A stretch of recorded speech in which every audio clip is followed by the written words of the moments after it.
প্রিয় দর্শক, স্বাগতম যে কথা বলতে চাই অনুষ্ঠানে। আপনাদের সঙ্গে আছি আমি জাহাঙ্গীর আকন্দ। আমার সঙ্গে আলোচনার জন্য আজ স্টুডিওতে উপস্থিত আছেন বাংলাদেশ ছাত্রলীগের সাবেক সাধারণ সম্পাদক ইসাক আলী খান পান্না এবং জাতীয়তাবাদী কৃষক দলের সাধারণ সম্পাদক শহীদুল ইসলাম বাবুল। আপনাদের দুজনকেই স্বাগত জানাচ্ছি। দর্শক, আজ আমরা আলোচনা করব মার্কিন সহকারী পররাষ্ট্রমন্ত্রী ডোনাল্ড লুর ঢাকা সফর এবং উপজেলা নির্বাচন সহ সমসাময়িক নানা বিষয় নিয়ে। আলোচনাটা শুরু করতে চাই পান্না ভাইকে দিয়ে। পান্না ভাই, 3 দিনের সফরে ঢাকায় এসেছেন মার্কিন যুক্তরাষ্ট্রের সহকারী পররাষ্ট্রমন্ত্রী ডোনাল্ড লু। তো আমরা নির্বাচনের আগে ডোনাল্ড লুর সফর দেখেছি, সেখানে বাংলাদেশের নির্বাচন ব্যবস্থা, সংলাপ নিয়ে সুশাসন, নানান ধরনের কথাবার্তা ছিল এবং একটা রাজনৈতিক দলগুলোর মধ্যে একটা আগ্রহ ছিল। এবারের যে সফরটা, সেখানে দেখতে পাচ্ছি অনেকটাই এইসব বিষয়ে নিশ্চুপ বা কারো কোনো আলোচনা নেই। এর কারণটা কি? নির্বাচনের পরে এরকম এরকম নিরুত্তাপ একটা সফর কেন?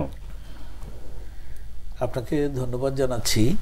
সহ আলোচক, এক সময়কার তুখোর ছাত্রনেতা শহীদুল বাবুল সহ অনুষ্ঠান যারা দেখছেন শুনছেন, আমি সকলকে আমার ব্যক্তিগত পক্ষ থেকে শুভেচ্ছা এবং সালাম জানাচ্ছি। দেখুন, আপনি যে প্রশ্নটি করেছেন, রোনাল্ডো তিনি একজন আমেরিকান গভর্নমেন্টের উচ্চপদস্থ কর্মকর্তা। আমাদের জাতীয় নির্বাচনের পূর্বে তিনি বাংলাদেশে এসেছিলেন এবং তৎকালীন সময় তাদের বিভিন্ন ভূমিকা, তাদের মুভমেন্ট, সেটাও জনগণ দেখেছে। তো যেটা বাংলাদেশের মানুষ স্বাভাবিকভাবে খুব একটা জেনেছে বলে আমার মনে হয় না। এবং অনেক দল, অনেক জোটকে অনেক আশাও দেখিয়েছিলেন তারা। বাস্তব অর্থ হয়েছে বাংলাদেশের রাজনৈতিক পট পরিবর্তন এবং কারা ক্ষমতায় আসবে, কারা আসবেন না, এটা নিহায়ত বাংলাদেশের জনগণই নিয়ে থাকেন, এর বিকল্পও নাই। সেই ক্ষেত্রে ওনাদের পদচারণা, তাদের কথা, তাদের মুভমেন্ট জনগণ একটা পর্যায়ে দেখেছে বাস্তবে এটার কোনো প্রয়োজন ছিল না এবং এটা বাংলাদেশের মানুষ গ্রহণ করে নাই। এবং দেখবেন ঠিক সুন্দর একটি নির্বাচন 7ই জানুয়ারি হয়ে যাওয়ার পর এই আমেরিকা সহ বিশ্বের অনেক দেশ, বর্তমান প্রধানমন্ত্রী জাতির পিতা বঙ্গবন্ধু শেখ মুজিবুর কন্যা, আওয়ামী লীগ সভাপতি, তিনি সরকার গঠন করার পর তারা অভিনন্দন জানিয়েছেন এবং আমেরিকার স্টেট ডিপার্টমেন্ট থেকে তাদের স্টেটমেন্ট এসেছে এবং তাদের আকাঙ্ক্ষা ব্যক্ত করেছেন যে সরকার গঠন করেছে, আমরা এই সরকারের সাথে আমাদের সম্পর্ক আরও উন্নত করতে চাই, দুদেশের পরস্পর যে বন্ধুত্বপূর্ণ আমাদের সম্পর্ক সেটাকে আরও কিভাবে আমরা সুদৃঢ় করতে পারি, এমনি তাদের স্টেটমেন্ট আকাঙ্ক্ষা ছিল। এবং এ ব্যাপারে আমেরিকান বাংলাদেশে যে রাষ্ট্রদূত, তিনিও সরকার প্রধানের সাথে, মাননীয় প্রধানমন্ত্রীর সাথে দেখা করে গেছেন। আমি একটা আজানের বিরতি নিয়ে আসবো, আপনি পরে শেষ করুন। যে কথা বলছিলাম যে বিভিন্ন দেশ, আমেরিকা সহ বর্তমান সরকার প্রধান এবং সরকারকে অভিনন্দন জানিয়েছিল এবং তারা আকাঙ্ক্ষা ব্যক্ত করেছেন যে সরকারের সাথে সুসম্পর্ক রেখে তাদের কর্মকাণ্ড পরিচালনা করা। এবং সেক্ষেত্রে আমেরিকান এখানকার যে রাষ্ট্রদূত ছিলেন, তিনি প্রধানমন্ত্রীর সাথে সাক্ষাৎ, আমাদের অন্য অন্য মন্ত্রী মহোদয়দের সাথে সাক্ষাৎ করে তাদের ইচ্ছা ব্যক্ত করেছে। শুধু আমেরিকা না, অনেক দেশের পক্ষ থেকেই রাষ্ট্রপ্রধানরা, সরকার প্রধানরা মাননীয় প্রধানমন্ত্রীকে, সরকারকে অভিনন্দন জানিয়েছেন। দেখুন, বাংলাদেশের জনগণ একটা জিনিস দেখেছে যে বিএনপি সহ একটি জোট, এবং তারা আশা করেছিল যে এই আমেরিকা তাদের ক্ষমতায় যাওয়ার জন্য তাদের সহযোগিতা করবে, তাদের অনেক কিছু। কিন্তু আমেরিকান সেই সময়কার তাদের বক্তব্য, আচরণ, সেটা কিন্তু তাদের পরিবর্তন হয়েছে। তা আজকের বাস্তবতায় রোনাল্ড লু বাংলাদেশে এসেছেন, তার একটা উদ্দেশ্য, তার একটা পরিকল্পনা, তাদের একটা ইচ্ছা থাকতে পারে। সেটা আমার মনে হয় যে তিনি সেই কর্মকাণ্ড ইতিমধ্যে শুরু করে দিয়েছেন, তার বৈঠকগুলো। এবং সেক্ষেত্রে এই সরকারের সাথে, বর্তমান বঙ্গবন্ধু কন্যা শেখ হাসিনা সরকার, আওয়ামী লীগ সরকারের বিভিন্ন পর্যায়ে তিনি বৈঠক করবেন, সুধী মণ্ডলীর সাথেও তিনি বৈঠক করবেন, এমনি আকাঙ্ক্ষা। তবে এই বৈঠকের পিছনে হয়তোবা দেখবেন দুই দেশের যে অতীত সম্পর্ক বন্ধুত্বমূলক, এই বন্ধুত্বপূর্ণ সম্পর্কটা আরও কিভাবে মজবুত করা যায়, আরও কিভাবে উন্নত করা যায়, সেই দিকটা তাদের থাকবে। তাছাড়া পারস্পরিক যে কিছু আলাপ আলোচনার থাকে, পররাষ্ট্র এবং কূটনৈতিক যে বিষয়গুলো থাকে সেগুলো এখানে আসতে পারে। তবে একটু সুন্দর সফর হবে আমার মনে হয়, এবং দুই দেশের মধ্যে যে একটি সম্পর্কের উন্নয়নের মাত্রা যোগ হয়েছে, যেটি আমেরিকান গভর্নমেন্ট চাচ্ছেন যে বাংলাদেশের সাথে বাণিজ্য এবং তাদের পররাষ্ট্র যে সম্পর্কটা আছে সেটা আরও কিভাবে তারা বিল্ড আপ করতে পারে, সেই লক্ষ্যেই হয়তো বা এই সফরের মধ্যে দিয়ে একটি মেসেজ বা একটি পদক্ষেপ অগ্রগতি হবে বলে আমি মনে করছি। বলবো নির্বাচনের আগে তো ডোনাল্ডো বাংলাদেশে গণতন্ত্র বা মানবাধিকার, তারপরে ভোটের পরিস্থিতি, সুষ্ঠু নির্বাচন, অনেকগুলো বিষয় নিয়ে আপনার নানান ধরনের কথা বলেছে, শর্তহীন সংলাপ, অনেক কিছুই। কিন্তু এবারের সফরে যেটা আমরা জানতে পারছি সেটা হচ্ছে তিনি ব্যবসা, বিনিয়োগ, নিরাপত্তা, প্রতিরক্ষা, জলবায়ু পরিবর্তন, নাগরিক অধিকার সহ বিভিন্ন বিষয় নিয়ে ডোনাল্ডো তার সফর করছেন। সরকারি বেসরকারি পর্যায়ে তিনি আলোচনা করবেন। এখন প্রশ্ন হচ্ছে যে নির্বাচনের আগে যে ধরনের একটা পরিস্থিতিতে তারা নিয়েছিল, ভূমিকা রেখেছিলেন, এখন ঠিক তার উল্টো। এর কারণটা কি? মানে মার্কিন কি তার নীতি পরিবর্তন করেছে? এটা কি কারণ সেটা তারা বলতে পারবে, আমি জানি না মূলত। তবে আওয়ামী লীগের নেতৃবৃন্দের কথার মধ্যেই এই ডোনাল্ডো যে আসছেন এটা নিয়ে বিএনপিকে অতি উৎসাহ বা উৎসাহ ব্যঞ্জক করেছে বা উৎসব করেছে বা আকাঙ্ক্ষা ব্যক্ত করেছে, এরকম কোনো কেউ কিন্তু বলেনি আমাদের দলের পক্ষ থেকে। সরকারের পক্ষ থেকেই বলা হচ্ছে। ওবায়দুল কাদেরের আজকের বক্তব্য, এই যে আপনার চ্যানেলেই দেখলাম যে নতুন কোনো নিষেধাজ্ঞা নয়, সম্পর্ক উন্নয়নের জন্য আসছেন তিনি। বাংলা ভিশনের খবর দেখলাম আজকেই। আবার আজকেই মানব জমিনের পত্রিকায় দেখলাম যে মার্কিন প্রেসিডেন্টের কথা ইসরায়েলি শুনে না, মদত দেবার মতো, বিএনপিকে মদত দেবার মতো কোনো পরিবেশ নেই। এর মধ্যে কিন্তু সবিরোধ আছে কথাবার্তার মধ্যে। তার মানে সম্পর্কটা যে আস্থা না, তাদের কথাবার্তায় কিন্তু বোঝা যাচ্ছে। বিএনপির কেউ বিষয় নিয়ে কোনো কথা বলেছে কি বলেছে আমি জানি না। এখন আসেন এই যে বিদেশিদের হস্তক্ষেপ বা বিদেশিদের যে প্রভাব, এটা নিয়ে কেন আমরা একজন সহকারী পররাষ্ট্রমন্ত্রী আসছেন সেটা নিয়ে আমরা আলাপ আলোচনা করছি। হ্যাঁ ঠিক আছে, মার্কিনীরা পৃথিবীর মোড়ল বা শাসন করে, সবই ঠিক আছে। আমাদের দেশ, সে একজন মানে কি বলে উপমন্ত্রী পদমর্যাদা লোক, এর আগে আফরিন আক্তার আরো অনেকে এসছেন। তো আমার বক্তব্য হলো এই যে দেশের মধ্যে যখন রাজনীতি না থাকে, দেশের মানুষের হাতে যখন কোনো কিছু না থাকে, তখন বিদেশের দিকে মানুষ তাকিয়ে থাকে, এটা সত্য। এবং বিদেশ নির্ভর রাজনীতি এটা হয়েছে মূলত 9/11 আমাদের দেশে যে এসেছিল, তার আগেও কম বেশি হস্তক্ষেপ হয়েছে, হয়নি সেটা আমি বলিনি, বা প্রভাব বিস্তার হয়েছে। কিন্তু 9/11 নগ্নভাবে সেটা শুরু হলো, নগ্নভাবে বলা হয়েছিল যে 2 নেত্রীকে মাইনাস করবার জন্য 9/11 আনয়ন করা হয়েছে। বাস্তবে তা না। মূলত আমরা 9/11 আফটার ইফেক্ট যেটা দেখছি, বা কি বলে এটাকে সার্কামস্টেন্সিয়াল এভিডেন্স যেটা আমরা দেখছি, তাতে শুধুমাত্র বিএনপিকে টার্গেট করে এবং তার পরেও জিয়া পরিবারকে টার্গেট করে কিন্তু 9/11 আনয়ন করা হয়েছিল। তৎকালীন সময়ে ইন্ডিয়ান রাষ্ট্রদূত, তারপরে আপনি ইউরোপীয় ইউনিয়নের রাষ্ট্রদূত রেনেটা লক ডেসালিয়ান, তারপরে ব্রিটিশ রাষ্ট্রদূত আনোয়ার চৌধুরী, হেরিকে টমাস মার্কিন রাষ্ট্রদূত, তারা সকলে মিলে একটা ভুল তথ্য দিয়ে আর আওয়ামী লীগের যে ডিস্ট্রাকটিভ কর্মসূচি, ওই সময়কার মানুষ পিটিয়ে মারা, রেল লাইন উপরে ফেলা, বন্ধ করে দেওয়া, 176 দিন হরতাল করা, মানে জ্বালিয়ে পুড়ে সারখার অসংখ্য পল্টনে মানুষকে পিটিয়ে তার উপরে উৎসব করা, এই প্রেক্ষাপট তৈরি করে বাংলাদেশে 9/11 আনয়ন করা হলো মূলত বিএনপিকে ক্র্যাশ করবার জন্য, বিএনপিকে ধ্বংস করবার। এবং 9/11 সরকার কি পরিমাণ অত্যাচার করেছে, আওয়ামী লীগের পরে করেছে, কিন্তু বিএনপির পর কি পরিমাণ অত্যাচার করেছে সেই দ্বারা কিন্তু এখনো প্রণব মুখার্জির বই কোয়ালিশন ইয়ার্স যেটা, সেই বইতেও আপনি দেখবেন যে 9/11 পরে জেনারেল মঈনের সাথে তার কি ধরনের আলাপ আলোচনা হয়েছিল, কি ধরনের কন্ট্যাক্ট হয়েছিল, তার চাকরি ফিরে দেওয়ার শর্তে, নানান ধরনের বিষয়। তারপরে সেটা স্পষ্ট হয়েছে যে ওই 9/11 থেকে যেই ধারাবাহিকতা শুরু হয়েছে সেইটা এখনো চলছে। আসলে এই রাষ্ট্রের মধ্যে বিরাজনীতিকরণের যে বাস্তবতা, সেটা 9/11 আফটার ইফেক্ট, এবং সেটা এখনো চলছে। ভারতের ভূমিকা বা বিদেশিদের ভূমিকা বা আমেরিকানরা আসলে আমরা তাকিয়ে থাকি, এটা নিয়ে কথা বলি, কেউ একজন আসলেই। এখন ওনরা কি চাচ্ছেন, ওনরা তখনও যেটা চেয়েছেন এখনো তাই বলছেন। হ্যাঁ, তাদের ব্যবসা আছে, বাণিজ্য আছে, বিনিয়োগ আছে, সম্পর্ক থাকতে হয় মানুষের সাথে। কিন্তু 15ই আগস্টের পরে খন্দকার মোশতাকের যে সরকার, সেই সরকারের সাথেও তারা কাজ করেছে, সবাই করেছেন। এটা তাদের একটা পররাষ্ট্র নীতি। একটা উইং তো বন্ধ করে রাখতে পারে না তারা, একটা এমবেসি বন্ধ করে রাখবে, ব্যবসা বিনিয়োগ এগুলো তো বন্ধ করে রাখতে পারে না। সেই জন্য তারা বলেছে যে হ্যাঁ, তাদের সম্পর্ক উন্নয়নের কাজ চলবে। রোহিঙ্গা ইস্যু আছে এখানে, আপনার ইন্দো প্যাসিফিক যে স্ট্র্যাটেজি, সেই স্ট্র্যাটেজির কাজ আছে, বার্মা অ্যাক্টের কাজ আছে, কৌশলগত চাইনিজদের হ্যান্ডেল করবার যে বিষয় আছে যৌথভাবে, সেই বিষয় নিয়ে তারা কাজ করবেই। কিন্তু গণতন্ত্রের কথা, মানবাধিকারের কথা, ভোটের কথা, তারা চমৎকার ভোট হয়েছে বাংলাদেশে একটা ফুরফুরে গণতন্ত্র, এই কথা পশ্চিমারা কেউ বলেছে আমি জানি না, আমি শুনিনি। বরং তারা বলেছে যে এগুলো প্রশ্নবোধক বিতর্কিত নির্বাচন হয়েছে। এই নির্বাচন ইউরোপীয় ইউনিয়নের যে প্রতিনিধি দল, আমেরিকান স্টেট ডিপার্টমেন্টের যে বিবৃতি, বক্তৃতা, কেউই এখন পর্যন্ত বলেনি যে এই ভোট গ্রহণযোগ্য। কিন্তু কাজ চালানো, সম্পর্ক দ্বিপাক্ষিক, কূটনৈতিক, সেটা তো থাকতে হয়, এটা একটা মানে তাদের নিয়মিত কার্যক্রমের অংশ। আর এই লু সাহেব যিনি আসছেন, ডোনাল্ড লু, সহকারী পররাষ্ট্রমন্ত্রী, তিনি কি কারণে এসছেন, কি তার উদ্দেশ্য সেটা আমি জানি না। হয়তো থাকতে পারে তাদের নিজস্ব এজেন্ডা থাকতে পারে, আঞ্চলিক রাজনীতি, বৈশ্বিক রাজনীতি, তারা কিন্তু দুনিয়ার 200টা দেশ নিয়ে কাজ করে।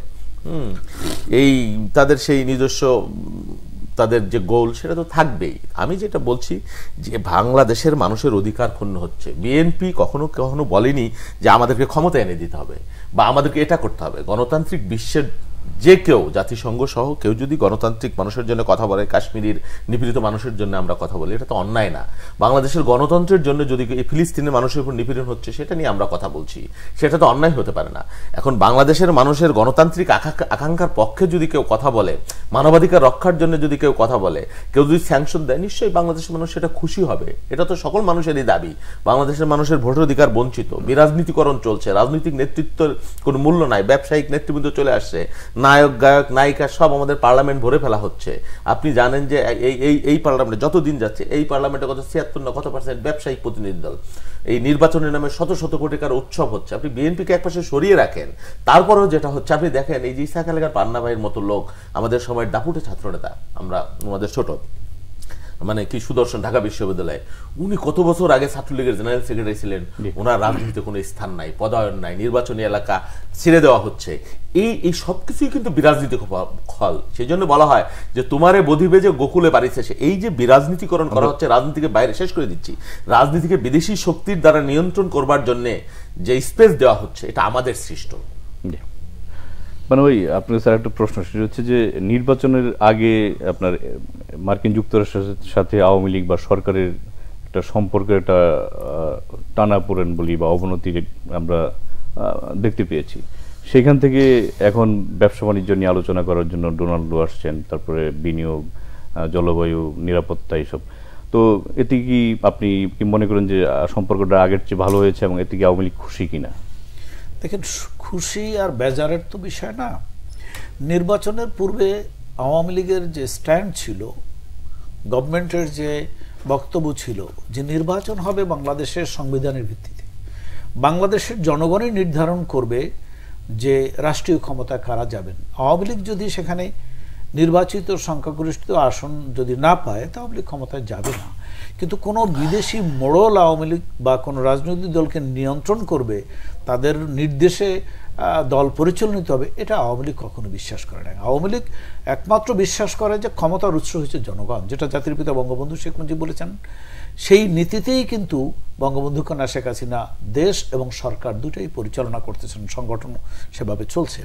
সেখানে এই আমেরিকান রাষ্ট্রদূত বা ডোনাল্ডো এবং অন্যান্য যারাই আসছেন পশ্চিমা দেশগুলোর ছুটাছুটি, দৌড়দৌড়ি, এটা বিএনপির নেতারা প্রতিনিয়ত তাদের কাছে যেতেন, তাদের প্রেসক্রিপশন অনুসারে বক্তব্য রাখতেন।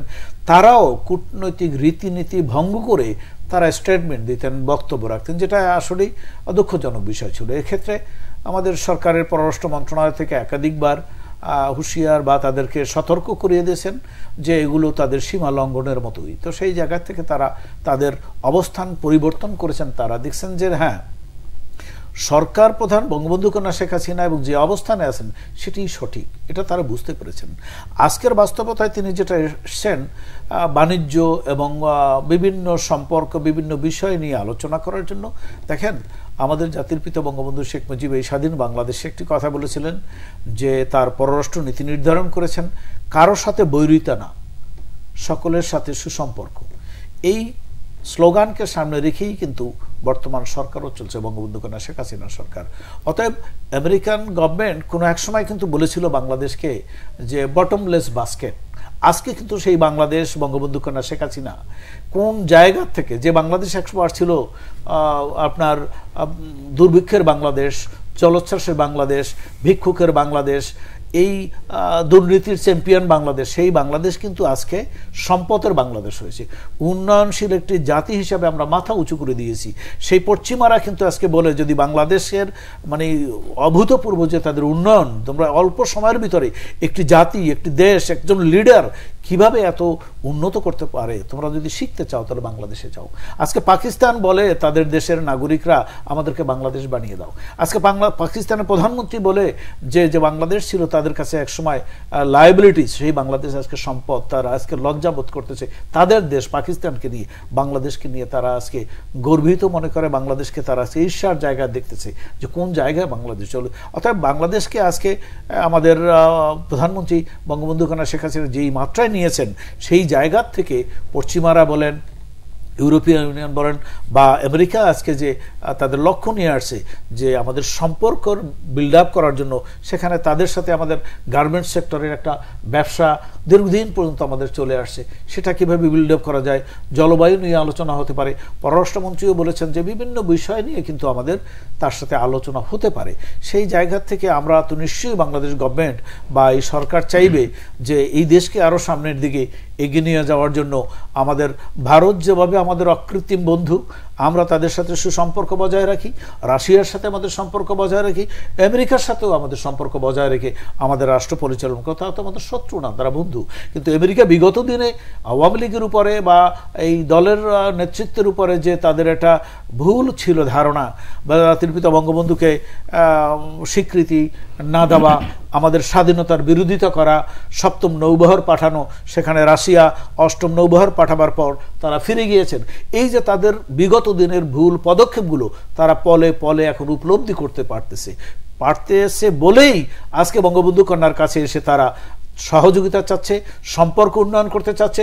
দুই দেশের বাণিজ্য, পররাষ্ট্র বিভিন্ন বিষয়গুলো নিয়ে তারা আলোচনা করে কিভাবে সামনের দিকে এগিয়ে যাওয়া যায়।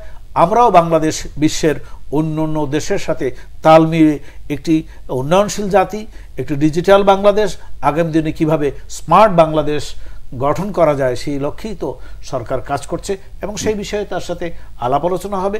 আমার মনে হয় যে অনেক বিষয় মীমাংসা হবে, অনেক বিষয়গুলো আমরা আরও সামনের দিকে এগিয়ে যেতে পারবো বলে সরকারের আলোচনার মধ্যে সমাধান আসবে বলে মনে হচ্ছে আমার।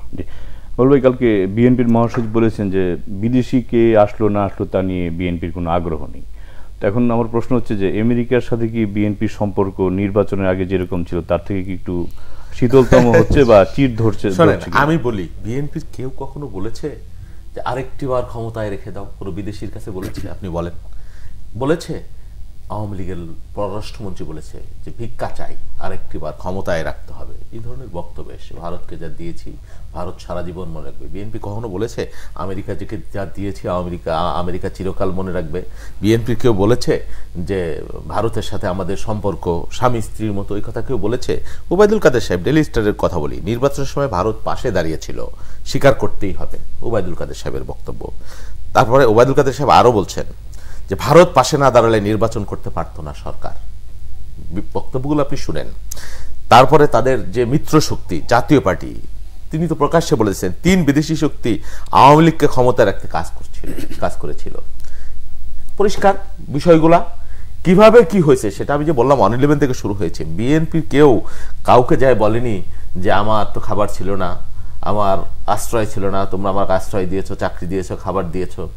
এই যে বক্তব্যগুলা, এই বক্তব্যগুলো একজন লোক বিএনপির কোথাও গিয়ে বলেছে? হ্যাঁ, কূটনৈতিক কারণে মিটিং হয়েছে, কথা হয়েছে, নানান ধরনের দ্বিপাক্ষিক বিষয় নিয়ে সরকারের সাথে যেমন কথা হয়, বিরোধী দলের সাথেও কথা হয়, সব জায়গায়। এটা কূটনৈতিক রীতিনীতির অংশ। আপনি একজন নেতার বক্তব্য এরকম শোনাতে পারবেন যে বিএনপি আমেরিকা আমাদেরকে ক্ষমতায় বসিয়ে দিবে, আমেরিকার এই লু আসছে, উৎসব করতে হবে? এই ধরনের বিএনপির কোনো প্রয়োজন নাই। বিএনপি এই রাজনীতি করে না। বাংলাদেশে যে বিরাজনীতিকরণ এবং বাংলাদেশের যে সংকট, আওয়ামী লীগের সেক্রেটারি জেনারেল কবুল করেছেন কিছুদিন আগে, তার বক্তব্য আপনি গুগলে সার্চ দিলে পাবেন। হ্যাঁ, সংকট আছে বাংলাদেশে। সংকট কি? রাজনৈতিক সংকট, সংকট কূটনৈতিক সংকট, এবং সেখান থেকে অর্থনৈতিক সংকট মারাত্মক আকার ধারণ করেছে, ক্যান্সারের রূপ নিয়েছে। এটা আমরা দেখছি। এই যে আপনি যত সমস্যার কথা বলেন, বিদেশিরা যে আমাদেরকে নিয়ন্ত্রণ করছে, বিশেষত আমাদের প্রতিবেশী শক্তি, আঞ্চলিক জাতিপত্যবাদী শক্তি, তাদের উপর ভর করে আওয়ামী লীগ যে ক্ষমতায় রয়েছে, এবং 3টা নির্বাচন, সুজাতা সিংয়ের ভূমিকা, প্রণব মুখার্জির ভূমিকা, সর্বশেষ এই বিজেপির সরকারের যে ভূমিকা সর্বশেষ, একটা সাম্প্রদায়িক শক্তি বাংলাদেশের মানুষের দীর্ঘদিন একটা নির্বাচন না তিনটা নির্বাচন গিলে খেয়ে ফেলেছে। তার ফলেই আমাদের পান্না বাইরেও কিন্তু ভোগ করছে বিরাজনীতিকরণের যে ফল ব্যক্তিগতভাবে আওয়ামী লীগের বাইরে গিয়ে। শুধু প্রত্যেকেই না, বাংলাদেশের রাজনীতি আজকে নির্বাচনে, বাংলাদেশের ভোট ব্যবস্থা আজকে নির্বাচনে, উপজেলা নির্বাচনের নাম কি হচ্ছে, মানুষ যে মুখ ফিরিয়ে নিয়েছে এটা তো প্রমাণিত সত্য। এটা তো চোখে আঙুল দিয়ে কেউ কাউকে দেখাই দেওয়া যায় না। আপনি গ্রামে যান, ভোটের নামে কারো কোনো উৎসাহ আছে, কোনো কিছু আছে? এই যে উপজেলার নির্বাচন হয়েছে, কয়জন মানুষ ভোট দিতে গেছে, কি গেছে? এটাকে ফুলে এভাবে নির্বাচন কমিশন রাতের বেলা যেভাবে দেখাচ্ছে, এটা দেখালেই অন্ধ হলেই প্রলোভ বন্ধ হয় না। মানুষ বাস্তবতা এক জিনিস আর মেকিং জিনিস আর এক জিনিস। এই যে ভোট, আওয়ামী লীগ ভোট ভাতের অধিকারের কথা বলে, হ্যাঁ নিশ্চয়ই তাদের ইতিহাস ঐতিহ্য সেই আছে, আমি এটা অস্বীকার করবো না, কিন্তু সেই আওয়ামী লীগ এখন ভোট থেকে যোজন দূরে, মানুষ থেকে যোজন দূরে। আপনি যেভাবেই ব্যাখ্যা করেন এটাকে, এটা যেটা সত্য সেটা সত্যই। আমরা আওয়ামী লীগের কাছ থেকে এটা আশা করি না, কোনোদিনও আশা করি নাই। এই ভোটের সংকটের কারণে, গণতন্ত্রহীনতার কারণে, এই যে কি ডোনাল্ড লুর মতো নেতা আসার কারণে আপনারা এখানে আলোচনা করছেন, কিন্তু এটা যদি মানুষের হাতে থাকতো, বাংলাদেশের গণতন্ত্র যদি থাকতো, 52 বছরে আমরা কি অর্জন করেছি আপনি বলেন? এই যে গণতান্ত্রিক আকাঙ্ক্ষা, আমাদের মুক্তিযুদ্ধ, আমাদের বৈষম্যহীন সমাজ, আমাদের সাম্য, আমাদের মানবিক মর্যাদা, কোনটা আমরা আগেছি? সবাই পান্না ভাই বললো আমাদেরকে উদাহরণ দিতে এখন পাকিস্তানের সাথে, আর কারোর সাথে না। এই যে ভারত দেখেন, আমাদের পাশের রাষ্ট্র ইন্ডিয়া, মানে এই যে তাদের ফেব্রুয়ারি মাসে তাদের রিজার্ভ ছিল $640 বিলিয়ন। হ্যাঁ, তাদের অর্থনীতি আমাদের চেয়ে 7-8 গুণ বড়, এটা সত্য। সে অনুযায়ী তো আমাদের $80-90 বিলিয়ন থাকবার কথা। কত রিজার্ভ আছে আপনি জানেন? 13 মিলিয়ন ডলারের ঘরে এসে তলানিতে এসে থাকছে। যেই শ্রীলঙ্কা দেউলিয়া রাষ্ট্র, সেই শ্রীলঙ্কা বাংলাদেশের $200 বিলিয়ন ঋণ ছিল, মুদ্রা বিনিময় চুক্তির মাধ্যমে কয়েকদিন আগে তারা পরিশোধ করে দিছে। এই যে চা শ্রমিক শ্রীলঙ্কায়, আপনি ডেইলি মিরর পত্রিকা আমি দেখলাম, তাদের ওইখানে 1700 রুপি চা শ্রমিকদের বেতন, কয়েকদিন আগে 700 রুপি বাড়িল, 1000 রুপি ছিল। বাংলাদেশি টাকায় যদি কনভার্ট করেন 650 টাকা। আমাদের বাংলাদেশের চা শ্রমিকদের কত? 170 টাকা, অনশন কত কিছুর পরে। এই যে জীবনমান, আমি সরকারি সংস্থা বলছে যে আমরা পাকিস্তানের চাইতে, পান্না ভাই বললেন যে সব দিকে নাকি আগাই গেছি, ভারতের সাথে আগাই গেছি। এই যে কয়দিন আগে মানে বললেন যে 5.5 কোটি মানুষ গৃহহীন।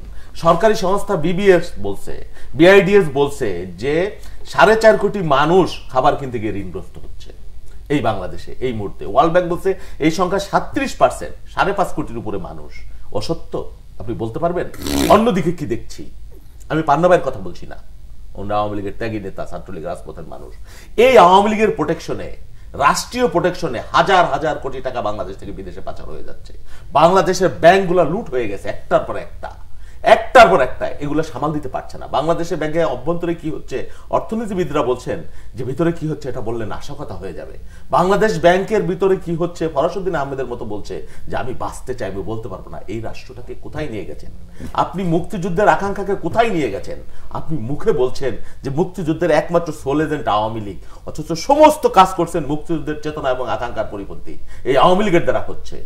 আজকে বিরাজনীতিকরণ করতে করতে আপনি দেখেন দ্রব্যমূল্য, বিরোধী পরে আসবো। ঠিক আছে। প্রিয় দর্শক, নিচ্ছি ছোট্ট একটি বিরতি, সঙ্গেই থাকুন, ফিরছি খানিক পর।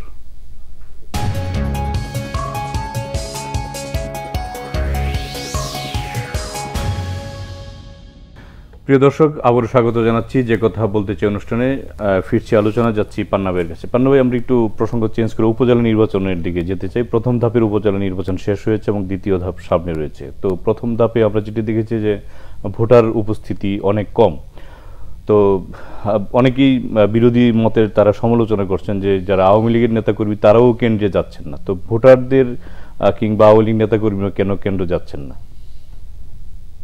আচ্ছা, আমি আপনার এই প্রশ্নের উত্তর অবশ্যই দেব, উপজেলা নির্বাচন নিয়ে যেটা লক্ষ্য সকলের দৃষ্টিতে।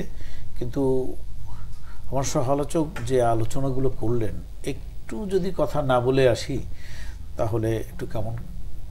উপজেলা তো একটু পরে বলবেন। হ্যাঁ, উপজেলা আমি অবশ্যই আসবো। দেখেন, 111-এর কথা কিন্তু সে টেনে আনছেন। 111-এ কিন্তু আওয়ামী লীগের শুধু নেতাদের বলবো না, রাজনৈতিক অঙ্গনের রাজনীতিবিদরা সাফার করেছে। সেটা আওয়ামী লীগ বলেন, বিএনপি বলেন, অন্যান্য দল বলেন। এটা প্রথম দিক থেকে কোনো ভেদ বিচার ছিল না। আমার নেত্রী, তিনি কারার অভ্যন্তরে ছিলেন। শেষ দিকে যদি যান তাকে দেশে আসতে দিবে না। সেই জায়গাটা চ্যালেঞ্জ করে তিনি সাহস নিয়ে কিন্তু দেশে আসছেন। এই 111 সৃষ্টি হলো কার নেতৃত্বে? আপনি যদি একটু দেখেন, এই তিনজন, ইয়াজউদ্দিন, মঈনুদ্দিন এবং ফখরুদ্দিন, তিনজন কিন্তু বিএনপির পছন্দের মানুষ। এই যে আর্মি প্রধান যাকে বানানো হয়েছিল, বেশ কয়েকজন জেনারেলকে টপকিয়ে তাকে কিন্তু সেনাপ্রধান বানানো হলো। এই তিন পছন্দের মানুষ কিন্তু বিএনপির, তাদেরই কিন্তু পৃষ্ঠপোষকতায়, তাদের কৌশলে, তাদের ইচ্ছায়, তাদের পদক্ষেপের পরেই কিন্তু 111। অতএব আজকে যদি তারা বলতে চায় যে এটা আমাদের কিছু না, এটা মানে পাগলেও বিশ্বাস করবে না, এটা পাগলের প্রলাপের মতোই হয়ে যাবে। অতএব আওয়ামী লীগ ক্ষতিগ্রস্ত, আওয়ামী লীগের নেতাকর্মীরা কারারবন্ধ ছিল, আমরা ঘরে থাকতে পারিনি, মানবতার জীবনযাপন করেছি, ছোট মাসুম বাচ্চা, অসুস্থ স্ত্রীকে নিয়েও আমরা দিনের পর দিন বিভিন্ন জায়গায় পালিয়ে বেরোতে হয়েছে এই বিএনপির এই ফসলের কারণে। তো এটা ইন জেনারেল পলিটিক্যাল লিডারদের উপর একটা দুর্যোগ নেমে এসেছিল, সেটা কখনোই কাম্য ছিল না। আসেন, আপনি যদি বলেন বিএনপি অনেক মানবিক কথা বলে, মানবাধিকারের কথা বলে, ফিলিস্তিনিতে যে ঘটনাগুলো ঘটছে, ইসরায়েলের যে হামলা, আজ পর্যন্ত বিএনপি দায়িত্ব নিয়ে কোনো বক্তব্য রাখে নাই ফিলিস্তিনের ব্যাপারে। যেটা আজকে লু বলতেছে যে গণহত্যা, এটা ঠিক না, অথচ তাদেরই কিন্তু অস্ত্র বিক্রি করে সেখানে এবং তাদের মদতে হামলা হয়েছিল, এখনো চলতেছে।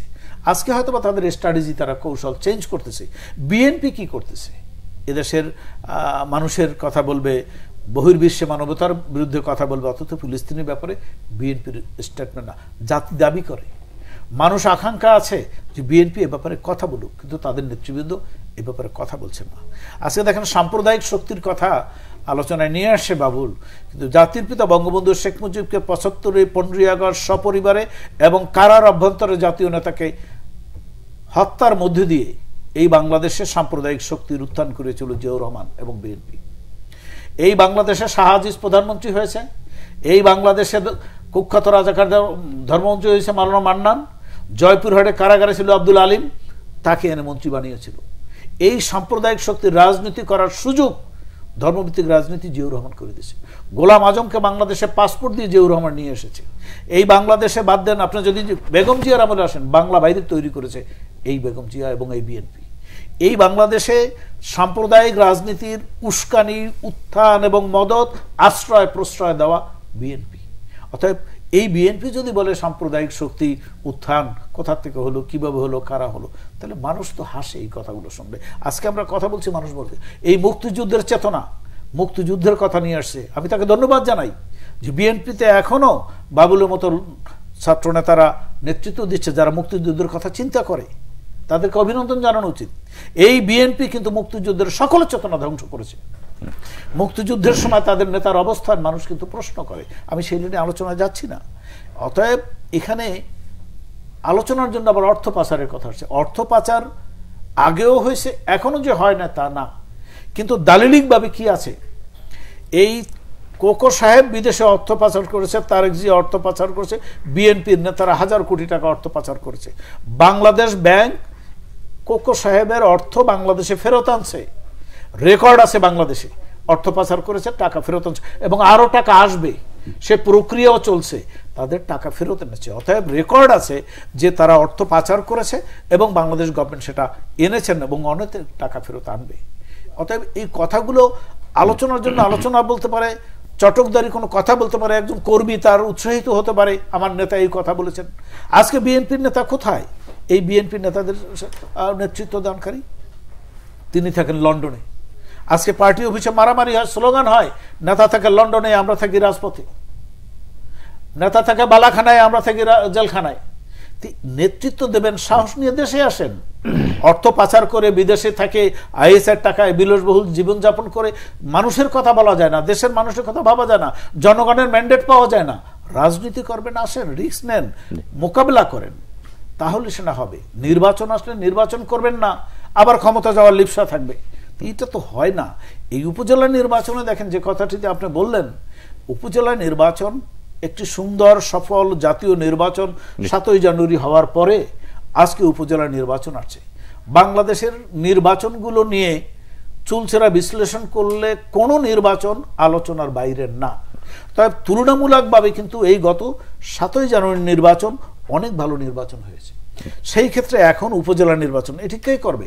Local government election. Awami League দলীয়ভাবে সিদ্ধান্ত নিয়েছে যে নির্বাচনে এবার আমরা দলের কোনো নেতাকে সমর্থন অথবা আমাদের দলের কোনো প্রতীক আমরা কাউকে দিব না। কারণ কি, আমরা মনে করি যে এই দলটি যারা দীর্ঘদিন পর্যন্ত করেছে, অনেক ভালো মানুষ আছে, অনেক ত্যাগী মানুষ আছেন যারা নির্বাচন করলে জিতে আসবে, কিন্তু প্রতীক যখন একজনের হাতে যায় তিনি জিততে পারেন না। তো সেই ক্ষেত্রে ওই প্রতীকের প্রতি একটা সমর্থন থাকে, দলীয় নেতাকর্মীরা কাজ করে, ইমোশন কাজ করে। লোকাল গভর্নমেন্টের নির্বাচনটা হয় কি পাড়া মহল্লা কেন্দ্রিক হয়, আত্মীয় স্বজন গোষ্ঠীর ভিতরে হয়। অনেক সময় ভালো মানুষগুলোর দলীয় নমিনেশন না পেলেও তারা মানুষের ম্যান্ডেট নিয়ে আসতে পারে। সেই ক্ষেত্রে এটা উন্মুক্ত রাখা হয়েছে, কে ভালো মানুষ, কার কত পপুলারিটি সেটি বিবেচনা করে। সেখানে কিন্তু আপনার পাড়া মহল্লার লোকরাই কিন্তু তাদের নেতা নির্বাচন করে। সাধারণ দেখেন অনেক জায়গায় কিন্তু আওয়ামী লীগের একাধিক নেতৃবৃন্দ নির্বাচনে অংশগ্রহণ করতেছে, কিন্তু এখানে লেভেল প্লেইং ফিল্ড থাকার কারণে ওই বড় নেতা কিন্তু জিততে পারে না, যে কোনো একজন কর্মী জিতে আসে। নির্বাচনে সাধারণত সবসময় এলাকার একটা চাপ থাকে, নিজস্ব চয়েস থাকে, এটা থাকে। অতএব উপস্থিতির সংখ্যা কিন্তু লোকাল গভর্নমেন্টে জাতীয় নির্বাচনের চেয়ে বেশি হয়। সেখানে উৎসাহ থাকে, আপনার মেম্বার চেয়ারম্যানরা থাকে, এখানে যেমন ভাইস চেয়ারম্যান আছে, চেয়ারম্যান আছে, তাদের আগ্রহ থাকে। অতএব নির্বাচনে মানুষ কিন্তু পার্টিসিপেট করতেছে। বিএনপি অনেক নেতাই পার্টিসিপেট করতেছে। এখানে যদি বিএনপি আরও ব্যাপক আকারে তাদের নেতারা অংশগ্রহণ করতো, আমি বলবো যে সেখানে উপস্থিতি আরও বেশি হতো, আরও ভালো হতো। অনেক বিএনপির নেতা পাশ করেছে এবং অনেকে বিগত দিনে ভবিষ্যতে নির্বাচনে পাশ করবে, দেখবেন। বল ভাই, অনেকগুলি প্রশ্নের অবতারণা করেছেন পান্না ভাই, তার মধ্যে অন্যতম শুরু করেছেন যেটি দিয়ে যে বিএনপির পছন্দের লোকরাই 111 তৈরি করেছে। শোনেন, আমি যদি এই প্রশ্নটা করি, গাদ্দার বেঈমান মুনাফিক তো সব কালে সব দেশে ইতিহাসে আছে, ছিল না? নওয়াব সিরাজউদ্দৌলার আমলেও ছিল, আওয়ামী লীগের আমলেও ছিল, বিএনপির আমলেও ছিল। খন্দকার মুশতাককে বিএনপির লোক, আওয়ামী লীগের ঘরে তৈরি মানুষ। আমি তো শুনেছি যে বঙ্গবন্ধুর আগের দিনে নাকি রান্না করে মাংস দিয়ে ভাত খাওয়াই গেছে। সে পরের রাতের বেলায় 15ই আগস্টের কুখ্যাত খলনায়ক হিসেবে আমরা দেখছি, এবং পরবর্তীতে যারা শপথ নিয়েছে সব আওয়ামী লীগের লোক। তারা কি গাদ্দার না? আওয়ামী লীগের তৈরি না? মঈন আহমেদ বিএনপির আমলে সেনাপ্রধান নিযুক্ত হয়েছিল, সেই জন্য 111-এর দায় বিএনপির হয়ে যাবে? কারণ এর পিছনে অনুঘটক কে ছিল, কি হয়েছিল? আওয়ামী লীগ তো ঘোষণা দিয়ে বলেছে যে 111 আমাদের আন্দোলনের ফসল। ওই শপথ অনুষ্ঠানে আওয়ামী লীগ গেছে, বিএনপি যায় নাই। এবং পরবর্তীতে প্রণব মুখার্জি কিভাবে নেগোসিয়েশন করে দিয়েছেন জেনারেল মঈনের সাথে আওয়ামী লীগের, সেটাও আপনি দেখেছি। রাজনীতি অনেক নির্মম। ওই যে বললেন না যে আওয়ামী লীগ সভানেত্রী দেশে আসছিলেন, বেগম খালেদা জিয়াকে বিদেশে নেবার জন্য অনেক প্রেসার দেওয়া হয়েছিল নানান ধরনের।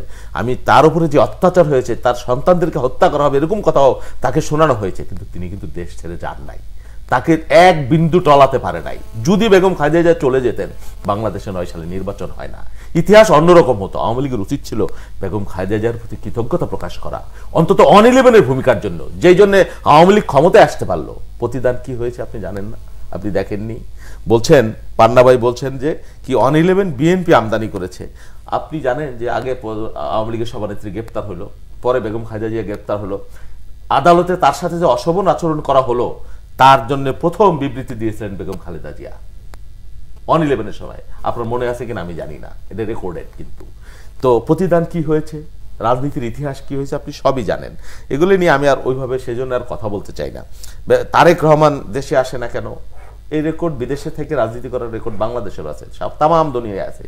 তার জীবনের হুমকি, তার উপরে কতগুলো মামলা দিয়েছেন, ন্যায় অন্যায় সত্য মিথ্যা কত কি সাজা দিয়ে রেখেছেন।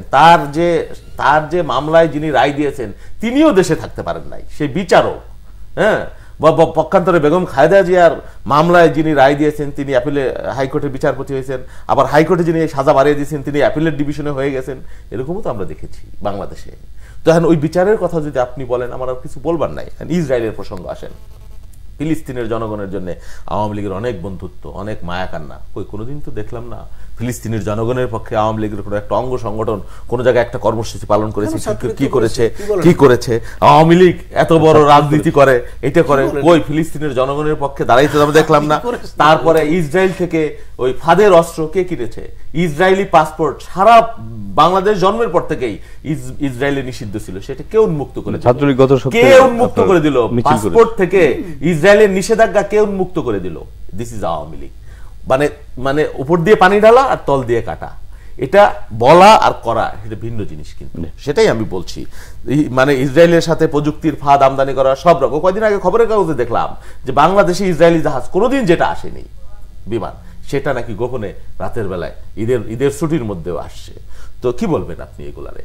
আর আমরা নিজেরাই বাঁচি না, আমাদের এত মামলা হামলা, এই তাপদাহ, এর মধ্যে কি প্রোগ্রাম করবে? বিএনপির কেউ কি ইসরায়েলের পক্ষে কখনো কোনো বক্তৃতা দিয়েছে, বিবৃতি দিয়েছে? বলুন, ফিলিস্তিনের পক্ষে আমরা সবসময় দিছি, সবসময় যে সবভাবে পারি সেটা না, কর্মসূচি করে পারবো। আমরা নিজেরাই নানান ধরনের সরকারের নির্যাতন নিপীড়নের মধ্যে আছি, কত ধরনের। এখন আসেন মুক্তিযুদ্ধ নিয়ে সবসময় বলে, দেখেন যে বিএনপি মুক্তিযুদ্ধের সময় কি ভূমিকা পালন করেছে বলেন তো। কত আওয়ামী লীগের নেতা গোতার রথী মহারথী চাকরিজীবী যে রমেশে বড়ও ছিল, একজন তো ধরে নিলাম ওনারা যেটা বলে ওইটাও যদি সত্য হয় যে কি পাঠ করেছেন উনি, সেটাও যদি, এই পাঠ করবার লোক বাংলাদেশে আর কোনো সরকারি চাকরিজীবী ছিল না, আর কোনো আওয়ামী লীগ ছিল না, তাকে আপনি তুচ্ছ তাচ্ছিল্য করবেন। আপনার দলের অনেকে বলে যে পাকিস্তানের চর, আবার আপনার নেতাই তার পদক দিয়ে গেল, জীবিত থাকার শ্রেষ্ঠ পদক, আবার কেউ বলে 400 টাকার মেজর। এই যে তুচ্ছ তাচ্ছিল্য করা, এটা নিয়ে অনেক কথা আছে। দেখেন মুক্তিযুদ্ধের সময়, শেষ করে দেবো আমি 15 সেকেন্ড, দেখ অনেক কথা আছে। এই যে মুক্তিযুদ্ধের পরে করলো যে রাজাকারদের পুনর্বাসন করছে, আরে ভাই ফজলু ভাইয়ের আমি এক বক্তব্য দিয়েছিলাম, আওয়ামী লীগের প্রেসিডেন্টের মধ্যে, স্বাধীনতা বিরোধী প্রেসিডিয়ামের মধ্যেই কয়েকজন নাকি আছে। আর মুক্তিযুদ্ধের পরে ইতিহাসের সবচাইতে বড় রাজাকার যুদ্ধাপরাধী জুলফিকার আলী ভুট্টো, তাকে বাংলাদেশে এনে লাল গালিচা সংবর্ধনা দিয়ে কুলাকুলি মাখামাখি আওয়ামী লীগ করেছিল 73 সালে। রক্তের দাগ তখন শুকায় নাই। দিস ইজ আওয়ামী লীগ, মুখে বলে, কিন্তু কাজের বেলায় সম্পূর্ণ উল্টা। মুক্তিযুদ্ধ বিরোধী কতজন মুক্তিযুদ্ধ বিরোধী এখনো, আমি নাম বলতে চাই না, এখনো এই ক্যাবিনেটের মধ্যে রয়েছে, প্রভাবশালী রয়েছে আওয়ামী লীগের। তারা বলতেছে বিএনপি নাকি মুক্তিযুদ্ধের এটা করেছে ওইটা করেছে, চেতনার বিরুদ্ধে করেছে। এই মুক্তিযুদ্ধের ভাতা খাইতেছে যারা 2500 50 বছর বয়স হয় নাই, এরকমও আছে। মুক্তিযুদ্ধের চেতনাটা ওখানে। মুক্তিযুদ্ধের চেতনা রাতের বেলায় ভোট না, মুক্তিযুদ্ধের চেতনা ভোটের আগে ভোট না, মুক্তিযুদ্ধের চেতনা 153 জন বিজয়ী হওয়া না ভোটের আগে, মুক্তিযুদ্ধের চেতনা হাজার হাজার কোটি টাকা লুণ্ঠন করে না, ব্যাংকগুলো লুট করে না, শেয়ার মার্কেট একেবারে নিঃস্ব করে দেওয়া না। যতবার আওয়ামী লীগ ক্ষমতায় এসছে, যতবার বিএনপি ক্ষমতায় ছিল 2-3 বার, একবারও শেয়ার মার্কেট কেলেঙ্কারি আসে নাই। মানুষ আপনি জানেন না, আওয়ামী লীগ যতবার ক্ষমতায় এসছে, 96 সালে শেয়ার মার্কেট শেষ করে দেবো, শেয়ার মার্কেট মিশিয়ে দিচ্ছে, 2010 সালে মিশিয়ে দিচ্ছে, এই 24 সালে শেষ করে দিচ্ছে। 1 লক্ষ কোটি টাকা এই 3 মাসে লুপাট হয়েছে শেয়ার মার্কেট থেকে। বিএনপি করেছে, তারেক রহমান করেছে। 10 সেকেন্ডে যেতে বলতে পারেন। 10 সেকেন্ডে তো কথা শেষ করা যায় না। কথাটা হলো খালেদা জিয়ার প্রতি কৃতজ্ঞতা তো প্রকাশ করতেই হবে, কারণ যে খালেদা জিয়া চট্টগ্রামে শেখ হাসিনাকে গুলি করে হত্যা করেছিল, রাজশাহীতে ট্রেনে গুলি করে হত্যা করেছিল, গ্রেনেড হামলা যার উপর হত্যা করেছিল, সেই মানবিক নেত্রী বঙ্গবন্ধু কন্যা বলেই আজকে জেলখানায় না রেখে তারে বাসায় রাখছে, এতিমের টাকা আত্মসাৎ করার পরই। সবকিছু দেশকে সামনে এগিয়ে নিয়ে যাওয়ার জন্য শেখ হাসিনা সরকারকে সহযোগিতা। আপনাদের দুজনকে ধন্যবাদ দিচ্ছি। আমরা শেষ পর্যায়ে প্রিয় দর্শক আজ এ পর্যন্তই। কাল দেখা হবে একই সময়। ভালো থাকবেন, সুস্থ থাকবেন, সে প্রত্যাশায় আজকের মতো এখানে বিদায় চাইছি। সঙ্গে থাকার জন্য ধন্যবাদ সবাইকে।